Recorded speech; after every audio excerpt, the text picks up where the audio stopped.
Better Life Media, America's leading source for life improvement, presents Les Brown. Step into your greatness.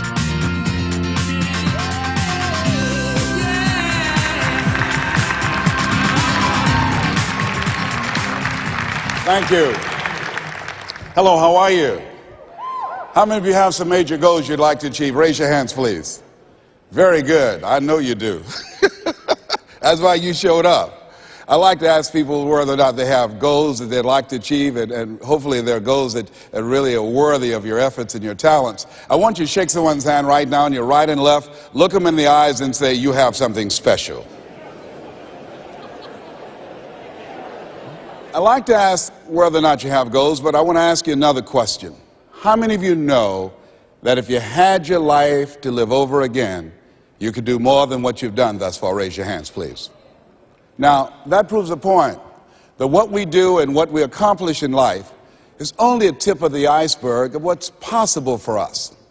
So I want you to think about some goals that you'd like to achieve, and I'd like for you to, let's say, break them up in three categories. Number one, I want you to think about some personal goal you'd like to achieve. And I'd like for you to think about some career goal, some business goal that you'd like to achieve. And I want you to think about some social contribution, some impact you'd like to make with your life. It was Horace Mann who said, we should be ashamed to die until we've made some major contribution to humankind. I believe we live in the greatest country in the world that gives us an opportunity to leave our mark, to make a statement with our lives. And as you think about these goals, whatever those goals are, I want you to dramatically increase those goals. And I want to warn you, I don't want you to think about how you're going to do it. How is none of your business. The most important thing is just to increase those goals dramatically. I've found that most people fail in life, not because they aim too high and miss. Most people fail in life because they aim too low and hit.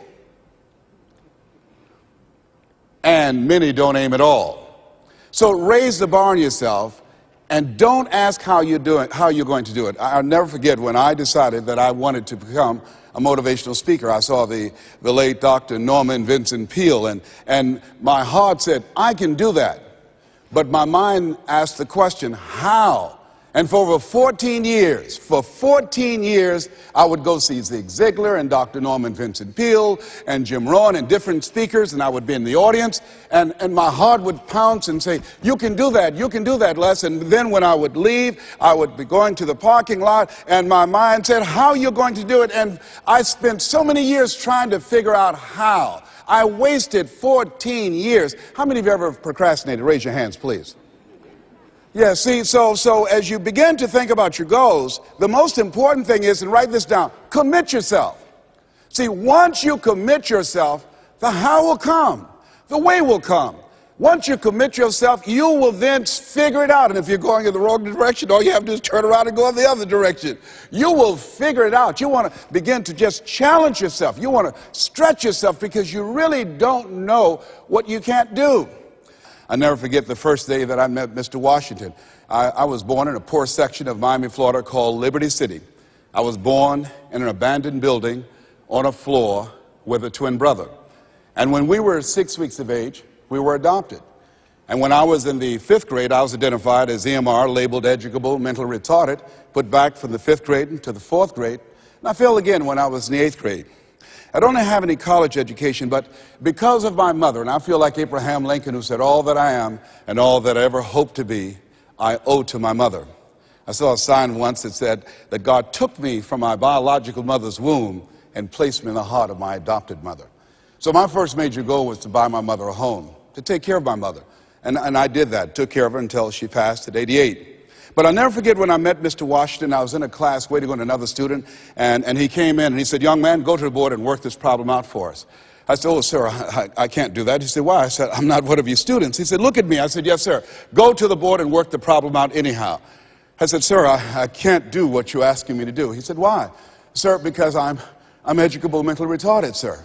And as the students erupted in laughter, he came from behind his desk, he looked at me and he said, don't you ever say that again. Someone's opinion of you does not have to become your reality. And that was a turning point in my life. On one hand, I was humiliated. But on the other hand, I was liberated. Because he looked at me with the eyes of Goethe, who said, look at a man the way that he is. He only becomes worse. But look at him as if he were what he could be. Then he becomes what he should be. And so Mr. Washington, he challenged me. And I want to challenge you right now about raising your goals. And I want you to shake someone's hand on your right and left, look them in the eyes and say, stretch yourself. Yeah, see, I think that you really have to stretch yourself to discover your stuff. I think that we have to really begin to experiment with life. When I said that you have something special, I didn't say that just to be kind and courteous. You do. See, I think that there are not many people that come to seminars or workshops or will watch a program of this nature. Why? I just think that most people are just satisfied to where they are. I'm reminded of a man one day. He was walking down the street and he passed his porch where some people were on the porch talking, and there was a dog moaning and groaning. And he was curious why the dog was moaning and groaning. And he went back and he said, excuse me, he asked the owner, why is the dog moaning and groaning? Guy said, because he's laying on a nail. He said, well, why won't he get off? He said, it's not hurting bad enough for him to get off. Just hurting bad enough to moan and groan. How many of you know people who should be here? Raise your hands, please. How many of you know people, all they do is moan and groan? Moan and groan. I'm not making enough money. Moan and groan. I'm unhappy with my job. 87% of people go to jobs that they hate. And in addition to that, you know, as we know that we have the dubious distinction in this country that on Monday morning the heart attack rate increases over 35%. On Monday morning between 6 o'clock and 9, people going to jobs that they hate. The heart said, didn't I tell you I didn't want to go? And attack them. Some of you don't want to go to work next Monday. So the thing is this. So you want to find out what resonates with you. What is it you really want to do? You want to experiment with life and find out what fits for you. You have something special.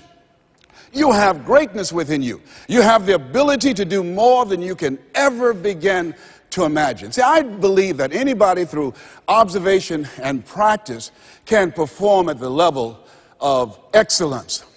But when you're pursuing your greatness, and this is worth writing down, you don't know what your limits are, and you act like you don't have any. So I say to you, you have something special. You have greatness within you. And I want to make 4 things clear. Number 1, everything that I'm going to say, you already know it. If what I share, the message that I'm going to express right now and share with you, if it wasn't a part of who you are already, you wouldn't be in the audience. That's number 1.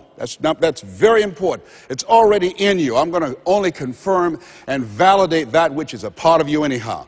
The second thing is, everything I'm going to say to you, you've heard it before. From people with college degrees and credentials, I can't hold a candle to. It's common sense, but not common practice.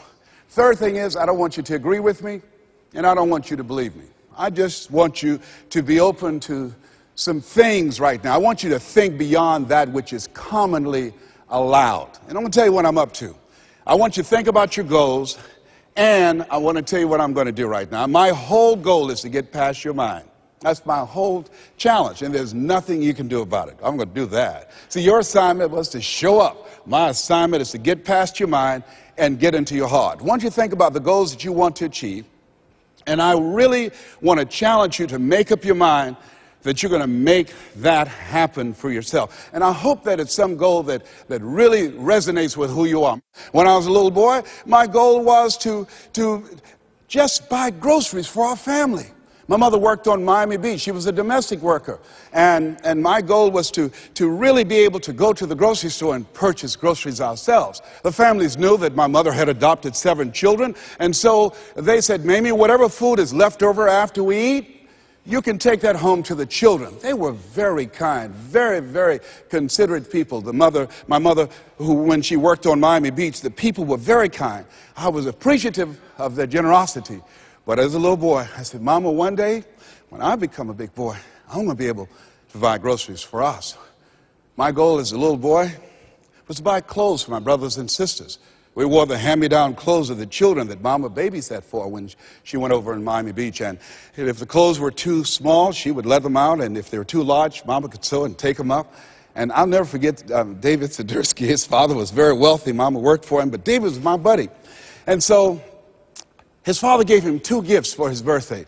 Gave him a brand new boat, but he also gave him some motivational tapes. Earl Nightingale, I'll never forget. So he said, David, man, let me tell you something.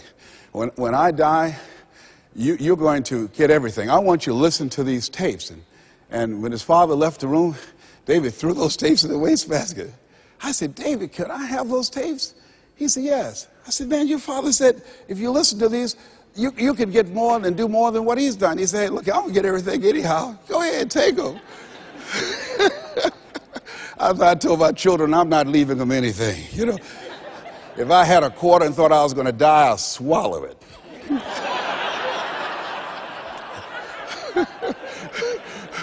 Write this down. It's not what you leave for your children, it's what you leave in them. Not what you leave for them, what you leave in them. No, absolutely not. I'll tell you something else happened. I'll never forget. Mama came home one day and said, Leslie, David sent you a new pair of shoes his father got for him. I said, oh, Mama, thank you so much. I can't wear David's shoes. I said, why? Well, you tell my buddy that, you know, I wear size 9.5. He wears size 9. She said, boy, shut up, sit down, and put those shoes on. She said, Marvin Ann, go get some Vaseline. And she came in there, and my sister started rubbing the Vaseline on my feet. And she said, run some water in the bathtub. And she's now go in there and put your feet in those shoes and don't mash the heel down. I said, Mama, shut up, boy, don't mash the heel down. And then she had me to get in the bathtub. I said, Mama, these shoes hurt. She said, get in there and walk around in the water. And I'm walking around the bathtub. Then she tried to distract me. I knew what she was doing. How'd you do at school today? I did good. Did you get in any fights? No, ma'am. You know you fought somebody. Well, I only hit 3 people today. and then after a while, she said, how you doing? I said, well, they hurt. Do they hurt as bad as they were before? No, ma'am, they feel a little bit better. Keep on walking, keep on walking.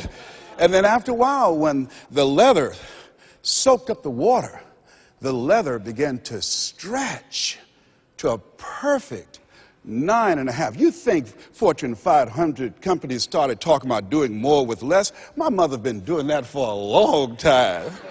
It's amazing what you can do. But who would have thought, anybody looking in on this kid and these 7 children, who would have thought? And I look at you and I say, you have greatness within you.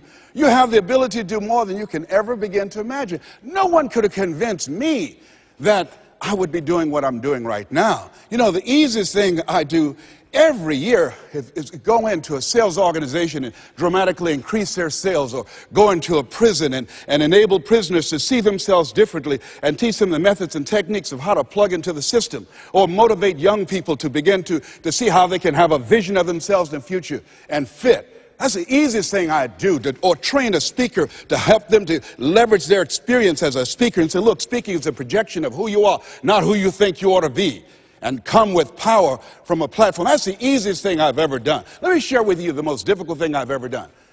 The most difficult thing I've ever done was to believe that I can do what I'm now doing.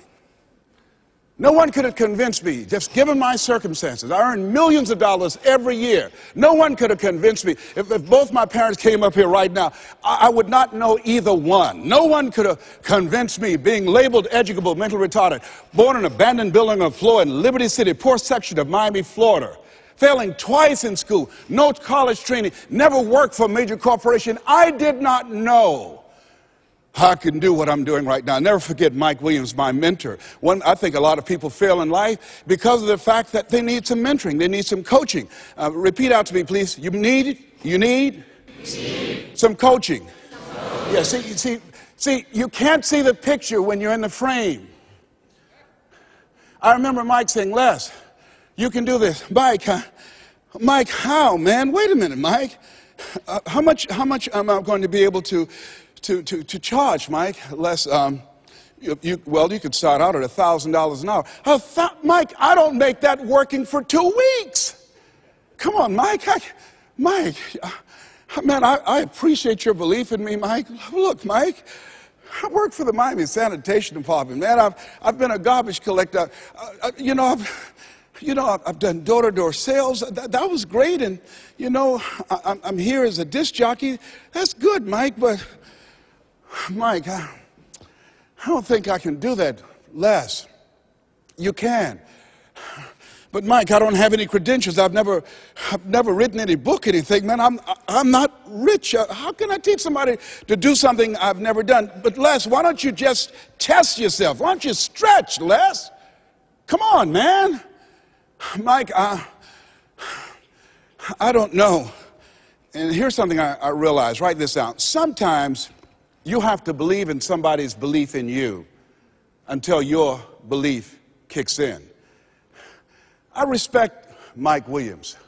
Here, this young man, he saw something in me that I didn't see it, and strong analytical mind, and I looked at him. I always respected his thinking, and he looked at me and he made me feel special, and I said, okay, Mike. And I just kept holding on to what Mike said to me. I just kept holding on to what Mr. Washington said to me. I kept holding on to my mother saying, you're special, Leslie, when they said you're educable, mentally retarded. Mama didn't know what that meant. She only had a third-grade education.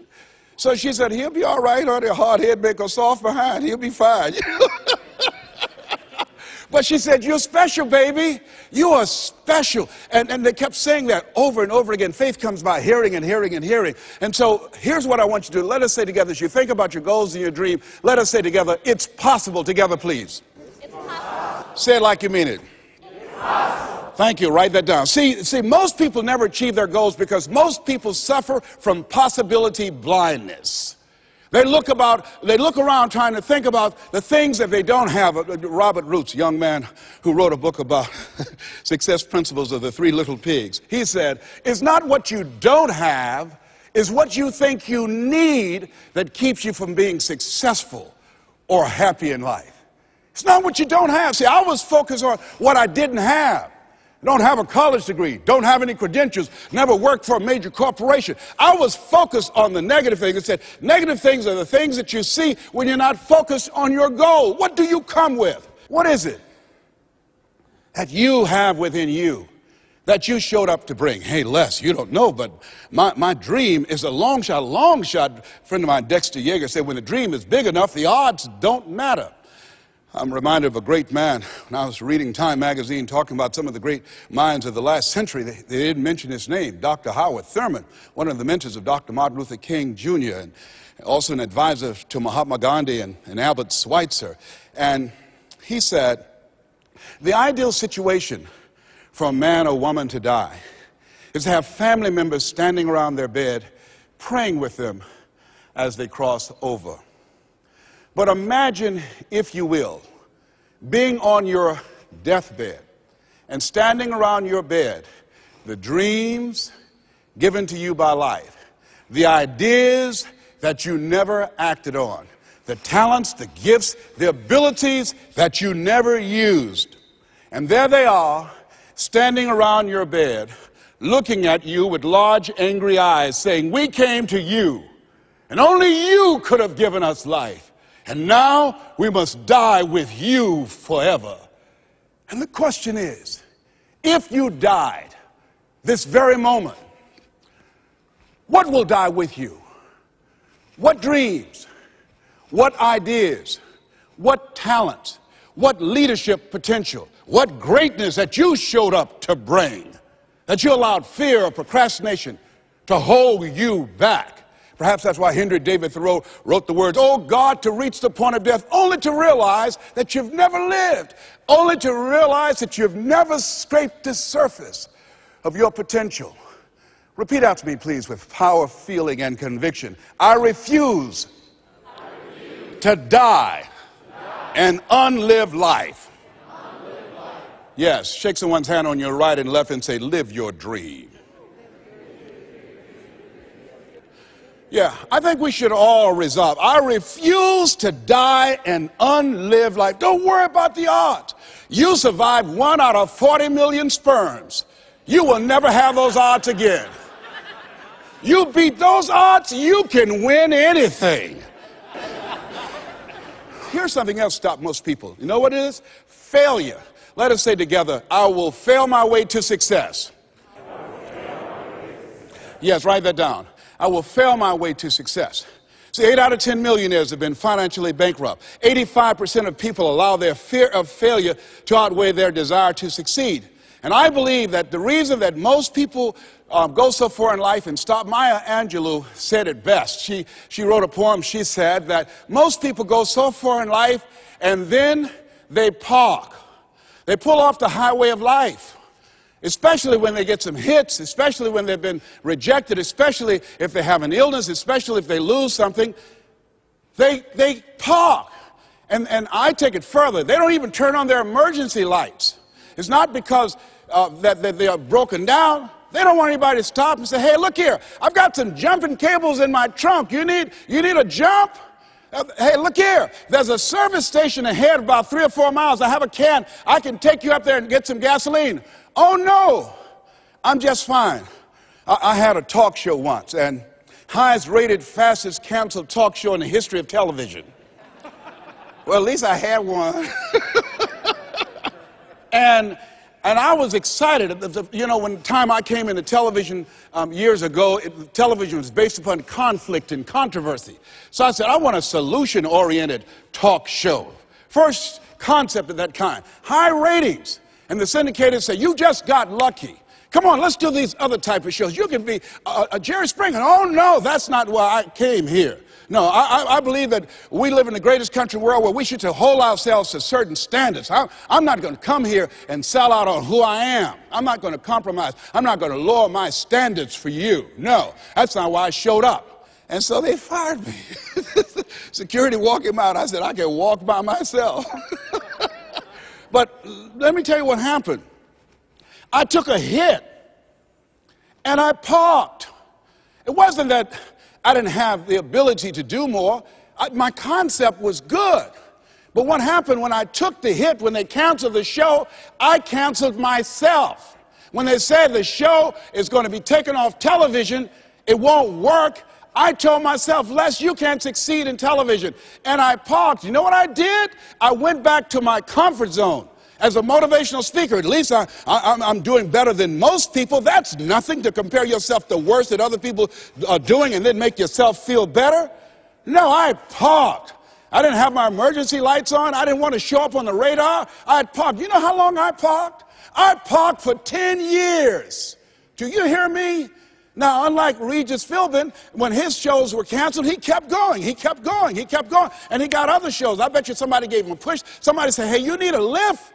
I didn't even make that an option for me. I got off the highway, I went back to my comfort zone, and I parked. The show failed, and I identified myself as a failure. And guess something happened.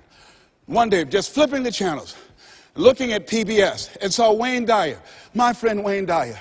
And boy, I said, wait, we're both in our 60s. Wayne is still doing it. Wow, the little hair he has, it's gray, he's still there. I said, hey, I've got some more stuff in me. I've got another PBS special in me. I've got some other ideas. You know, Oprah and Phil, they're doing my stuff. Maybe I need to come back out here. And I went back and started calling PBS and different people. They said, Les, what happened to you? I said, well, I didn't know whether or not anybody would be interested in me because the show was canceled. No, you had some good ideas. And when they said, yeah, we would love to do a show with you, I said, you would? They said, yes. And when I went into the studio, and people that worked with 10 years ago, they were still there. And I said, guys, you know, do you guys still have it? They said, we have it. Do you have it? I said, I think so. You know. And I did the show, and I wasn't as good as I was 10 years ago because I was off the highway. I'd gotten off the highway of life. I'd been parked for so long, it's taken me some time to get my strength back, to find my power, to get my confidence back. But at least I'm back out there in the game, determined to dry empty.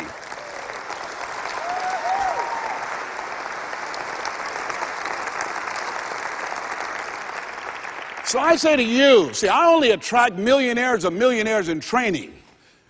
You're just going to get that in a minute. You have something special. You have greatness within you.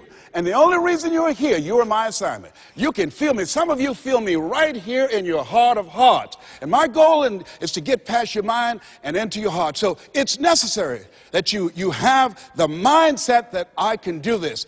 You've got to begin to believe and to fortify that belief and feed that belief by listening to tapes, going to seminars and workshops, by challenging yourself, by stretching yourself. It was Osborne who said, unless you attempt to do something beyond that which you've already mastered, you will never grow. And as you begin to challenge yourself, you'll discover some things about yourself that you don't know right now. The other thing is you begin to look at yourself, look at your dreams, and begin to experiment and stepping into your greatness. One of the things that's very important, whatever goals and dreams that you have, repeat after me, please. Make your move before you're ready. You have Price Pritchett, who's a great motivator and trainer. He said, make your move before you're ready. We're instructed in life to walk by faith and not by sight. See, you want to really begin to stretch yourself. You want to become a risk taker. You want to raise the bar on yourself. Most people won't do that. See, most people engage in low-life living, low-risk living. Viscott said, if you're not willing to risk, you cannot grow. And if you cannot grow, you cannot become your best. And if you cannot become your best, you can't be happy. And if you can't be happy, then what else is there? I like what Helen Keller said, life is short and unpredictable. Eat the dessert first. And so, you want to begin to take some chances. You want to begin to challenge yourself and make it okay to fail and learn from your failures. Don't allow fear of failure and the allure, the attractiveness of playing it safe in life to draw you in. You can't get out of life alive. You've got to die to leave here. Other thing is you look at yourself and look at your dreams. Detoxify your life. Write that down. See, I think that most people never achieve their true goals in life because they're surrounded with too many toxic, negative, energy-draining people. You've got to look at the people in your life and ask yourself the question, what is this relationship doing to me? How is it impacting my life? Am I a better person? Sidney Poitier wrote a book called The Measure of a Man. And it's powerful, but I encourage you to get the tapes. I love his voice. And he said something in there. He said, when you go for a walk with someone, something happens unconsciously. It's not spoken. Either you adjust to their pace or they adjust to your pace. Whose pace have you adjusted to? See, you want to surround yourself. My daughter, Ona Brown, who's a speaker and coach, she says, call forth your team, but make sure these are people that you can learn from. I'll never forget, I'm on a special board with a Bishop T.D. Jakes, and we went into a board meeting. He looked at everybody before opening the meeting. He said, as soon as I know as much as you do, you're fired. And with that, the meeting is now open. Everybody continued to learn on that board. Trust me on that. A friend of mine, Dennis Kimbrough, motivational speaker out of Atlanta, he said, if you're the smartest one in your group, you need to get a new group. So as you look at yourself and look into the future, call forth your team. George Fraser says your network determines your net worth. Who do you allow to be in your ear? What kind of relationships are you developing? Are they an asset to you or they're a liability? Do they elevate your spirits or do they tear you down? I think of two types of people, nourishing people and toxic people. Nourishing people, they bring the best out of you. They encourage you, they inspire you, they hold you accountable. Toxic people, they are critical people, always telling you what you can't do. They're always measuring your possibilities based upon their failures. My mother said, never let anybody tell you what you can't do, son, especially if they haven't done it. They don't know what's possible for you. So as you begin to look at yourself, begin to identify the relationships that you communicate with most and say, hey, is this relationship helpful to me? And then think about some people that you need to bring into your life that you can learn from, that you can grow from. I joined the National Speakers Association when I decided that I wanted to speak. I wanted to be around the people that were doing what I wanted to do. I'll never forget when I saw Dr. Norman Vincent Peale. He said, you have something special. You have greatness within you. And you can do more than you can ever begin to imagine. And Here I am in the audience, said, oh my goodness. I'd read The Power of Positive Thinking 17 times, my hero. And I saw him backstage, and I said, Dr. Peel, hi, my name is Les Brown. I've listened to your tapes, and I've read your books. They gave them to us in special education, sir. And one day I would love to be on stage with you. And he looked at me and said, it's possible, young man. It's possible. But this man, when he spoke, he gave me goose pimples. Deep baritone voice, spoke from his diaphragm. You have something special. You have greatness within you. He override the inner conversations in my mind. I'll never forget a gentleman, what a brilliant man, a Harvard graduate, Dr. Carter G. Woodson. He said, if you can determine what a man shall think, you never have to concern yourself with what he will do. If you can make a man feel inferior, you never have to compel him to seek an inferior status, for he will seek it himself. And if you can make a man feel justly an outcast, never have to order him to go to the back door. He'll go without being told. And if there's no door, his very nature will demand one. See, we live in a world where we're told more about our limitations rather than our potential. How many of you have ever been told that you couldn't do something? Raise your hands, please. You know, MIT did a study that if I say to you, you can't do that, that 16 people have to come along and say, you can do that, you can do that, you can do that, to neutralize that, and the 17th statement that you hear, you can do it, will be the one that will finally stick. So you have to watch who's speaking into you. You've got to begin to monitor your mind. And you've got to begin to literally be proactive in programming yourself to success. Be ye not conformed to this world. Be ye transformed by the renewing of your mind. You've got to take responsibility to make that happen.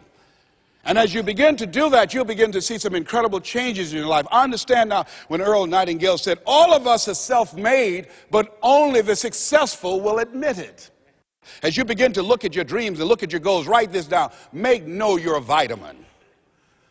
See, most people stop short of their dreams and park and get off the highway of life because of the rejections of life. You will always be rejected. It's no big deal. Jack Canfield said rejection is a myth. It's not like when somebody says no and then they slap you. No, it's just, to me, make no you're a vitamin. Get excited about the no. Why? Because every time someone says no, that brings you another step to a yes. You're getting closer. Trust me, you will win if you don't quit. You will win if you don't quit. Even a broke clock is right twice a day. The other thing is, as you look at yourself and look at your goals and look at your dreams, assess yourself. What are your strengths? What are your weaknesses? What do you bring to the table? When I looked at becoming a motivational speaker, I looked at all the speakers and I noticed that they were pretty much scripted. So I said, what is it that can make me stand out? I don't have any college education.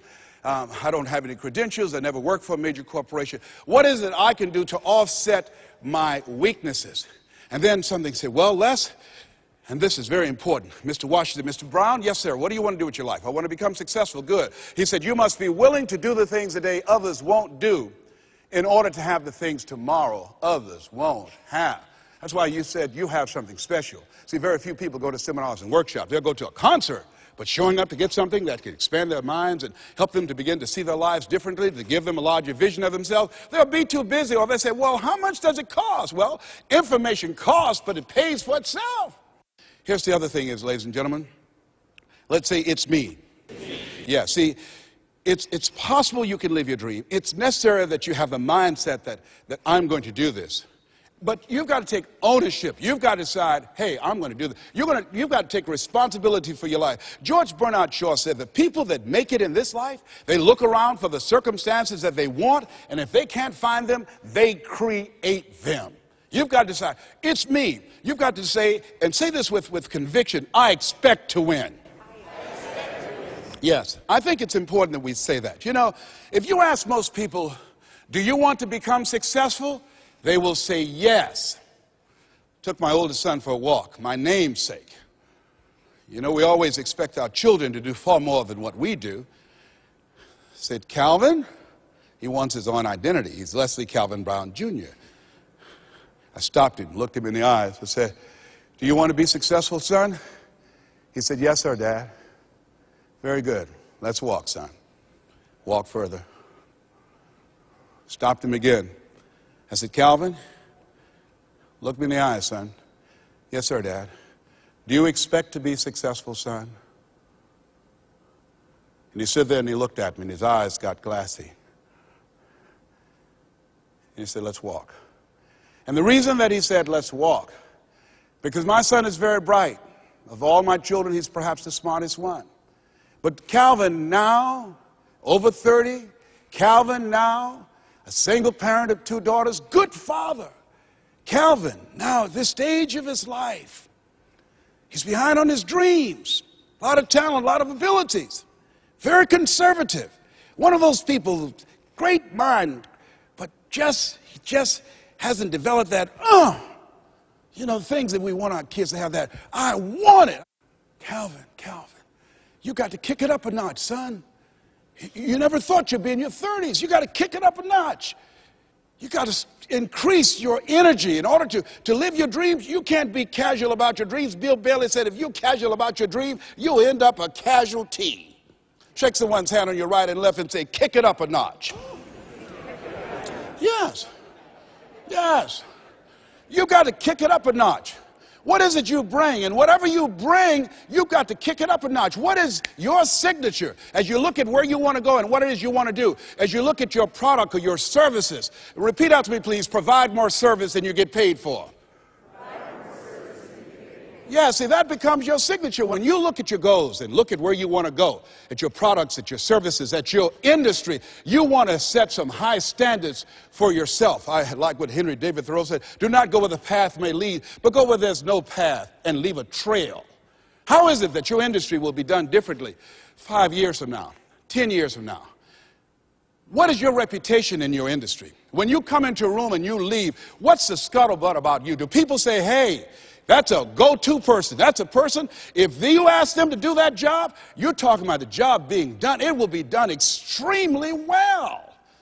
Are you known for that person that stand out with what you do, that stand out with your quality of service, with your standards, always looking for ways to better your best? Are you one of those people that believe, well, if it ain't broke, don't fix it? Japanese believe if it ain't perfect, keep working on it.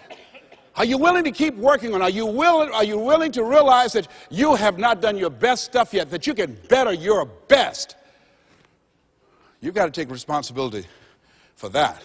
And now let's go to the next level. Not only is it possible that you can live your dream, is it necessary that you call forth your team and surround yourself with people that you can learn from and grow from, that you must work on yourself and monitor yourself and train yourself, that you've got to begin to take total responsibility for the outcomes that you want to produce in your life. But let us say together with power and conviction, it's hard.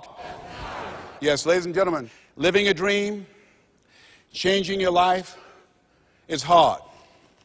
It's hard when you lose all your money, when you've given it the best that you have, when you have some major setback. It's hard. When a doctor looked at me and said the 3 horrible words no one wants to hear, you have cancer.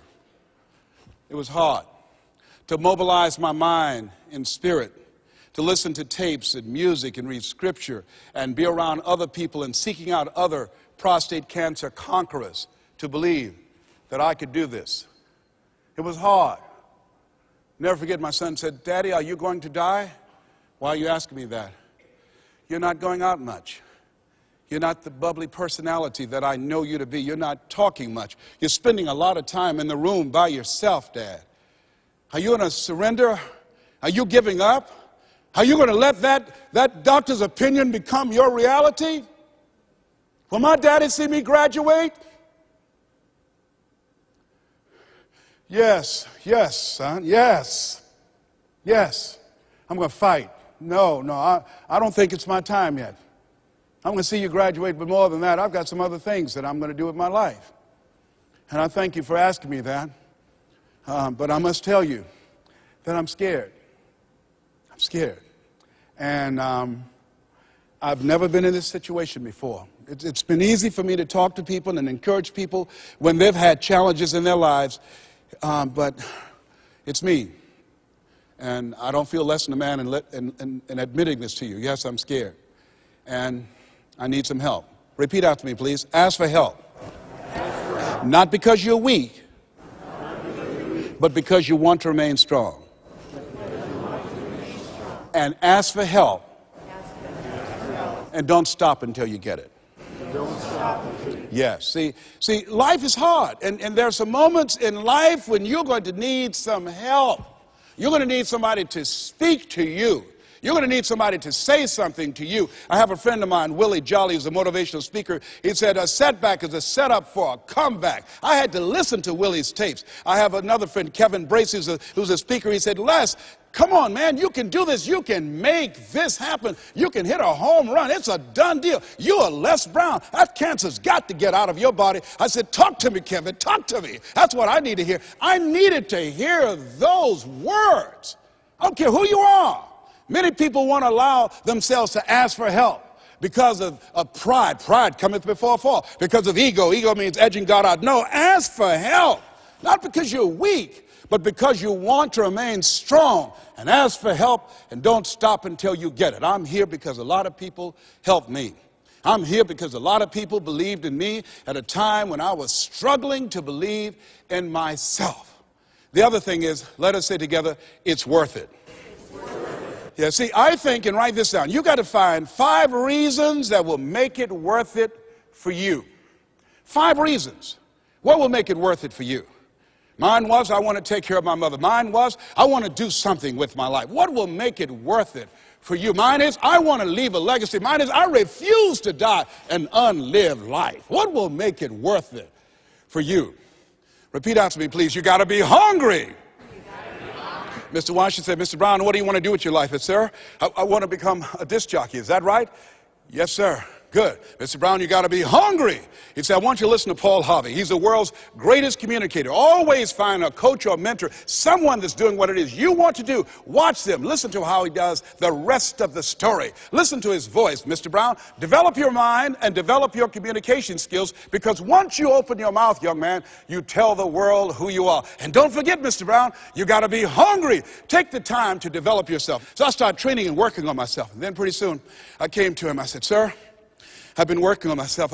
I've done the things that you told me to do. I listen to Earl Nightingale all the time and Zig, and I've been reading Dr. Norman Vincent Peale's book, and I'm ready. I practice every day 2 and 3 hours, sir. Is that right? Yes, sir. Very good, Mr. Brown. You got to be hungry. I said, why do you continue to say that? So people that are hungry are unstoppable, Mr. Brown. People that are hungry, no excuse is acceptable. Go out and face the music, young man. And don't forget, stay hungry. And know your vitamin. I went to apply for a job on Miami Beach. Milton Butterball Smith was the program director. Hello, Mr. Butterball. How are you, sir? My name is Les Brown, sir. I like to be a disc jockey. He said, young man, you have any journalism in your background? No, sir, I don't. You have any experience in broadcasting? No, sir, I don't. He said, I'm sorry, we don't have any job for you. I went back and I told Mr. Washington. I was devastated. I said, Mr. Washington. They said, no, they wouldn't even allow me to audition for them, sir. Mr. Brown, don't take it personally. I told you, know your vitamin. Most people are so negative, they have to say no 7 times before they say yes. Be unstoppable, Mr. Brown. You got to be hungry. Go back again. Yes, sir. Hello, Mr. Butterball. How are you, sir? My name is Les Brown, sir. I like to be a disc jockey. Young man, weren't you here yesterday? Yes, sir, I was. Didn't I tell you no yesterday? Yes, sir, you did. Then why are you back today? Well, sir, I didn't know whether or not somebody was laid off or somebody was fired, sir. Nobody was laid off or fired. Now get on out of here. I came back the next day. Hello, Mr. Butterball. How are you, sir? My name is Les Brown, sir. I like to be a disc jockey. I know what your name is. Weren't you here the last 2 days? Yes, sir, I was. Didn't I tell you no the last 2 days? Yes, sir, you did. Then why are you back today? Well, sir, I didn't know whether or not someone got sick because someone died, sir.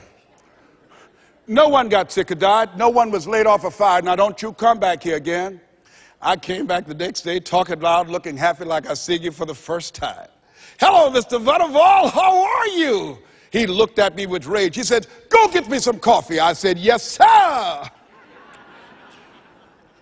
So I became the errand boy for the disc jockeys. I'd go get their lunch and their dinner, and I'd stand in the control room, memorizing their hand movements on the control board and all the instruments, learning everything that I could because I expected to be behind that microphone.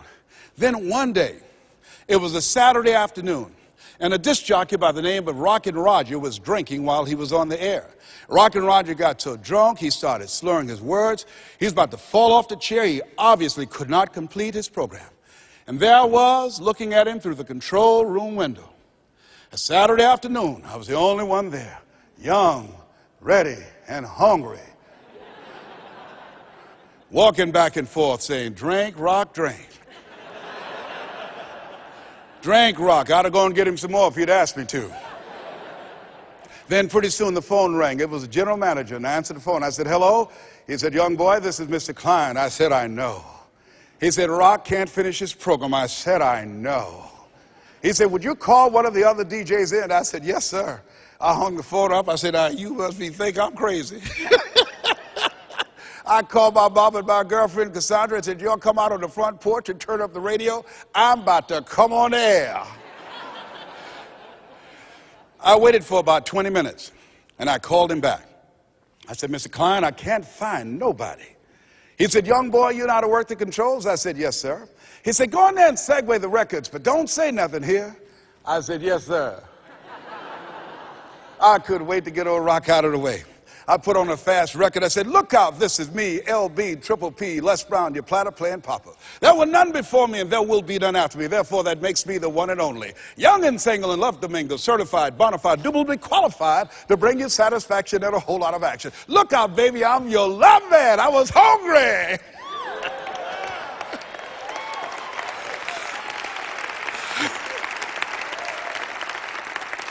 The people that want to step into their greatness are hungry. Shake someone's hand on your right and left and say, you got to be hungry. What is your legacy? What will your statement be? Resolve every day. Read it every day. I refuse to die an unlived life. I like to leave this with you that Mama used to love to hear me say. She said, boy, say that thing for me, and I dedicate this to you, to the greatness that's within you, because it's there. And it says simply this: if you want a thing bad enough to go out and fight for it, to work day and night for it, to give up your time, your peace, and sleep for it. If all that you dream and scheme is about it, and life seems useless and worthless without it, and if you gladly sweat for it and fret for it and plan for it, and lose all your terror of the opposition for it, and if you simply go after that thing that you want with all of your capacity, strength and sagacity, faith, hope, and confidence, and stern pertinacity, if neither cold poverty, famine, shall sickness or pain of body and brain can keep you away from the thing that you want, if dogged and grim you besiege and beset it, with the help of God you'll get it. This has been Mrs. Mamie Brown's Baby Boy. God bless you and God bless America. You have greatness in you.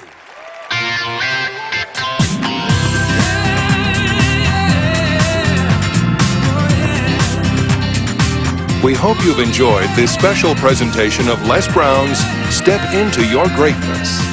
If you would like to own a copy of this program or any of Better Life Media's programs, please visit our website at betterlifemedia.com, where you'll find all types of valuable life improvement information.